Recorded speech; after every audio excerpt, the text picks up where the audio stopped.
abanyabwenge, abapfu bazanye amatabaza atagira amavuta. Umukwe yaje kuza mu gicuku, abatuye abanyabwenge barahaguruka bacana amatabaza, binjirana n'umukwe wabo baririmba bacuranga, naho abapfu bazerera inyuma y'urupangu. Umukwe yaje kuza mu gicuku, abatuye abanyabwenge barahaguruka bacana amatabaza, binjirana n'umukwe wabo baririmba bacuranga, naho abapfu bazerera inyuma y'urupangu.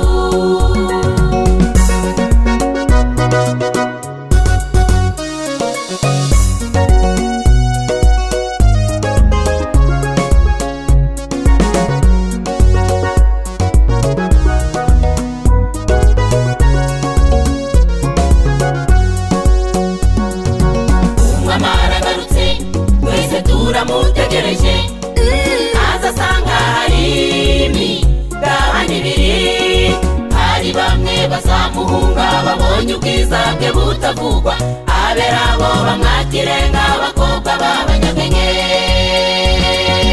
Umukwe yaje kuza mu gicuku, abatuye abanyabwenge barahaguruka bacana amatabaza, binjirana n'umukwe wabo baririmba bacuranga, naho abapfu bazerera inyuma y'urupangu. Umukwe yaje kuza mu gicuku, abatuye abanyabwenge barahaguruka bacana amatabaza, binjirana n'umukwe wabo baririmba bacuranga, naho abapfu bazerera inyuma y'urupangu.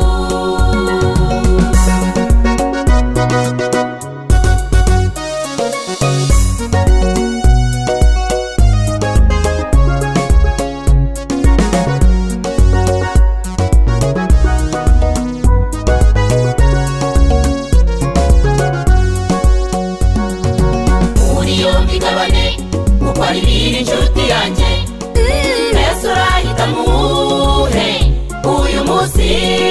Hari ubwo yasuye umunsi cyangwa ejo cyangwa urupfu rukagutwara, hitamo kuba mu banyabwenge twitegure kwitahira.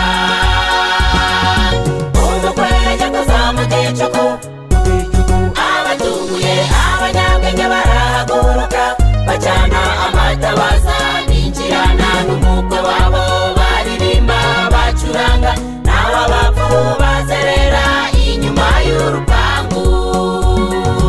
Umukwe yaje kuza mu gicuku, abatuye abanyabwenge barahaguruka bacana amatabaza, binjirana n'umukwe wabo baririmba bacuranga, naho abapfu bazerera inyuma y'urupangu.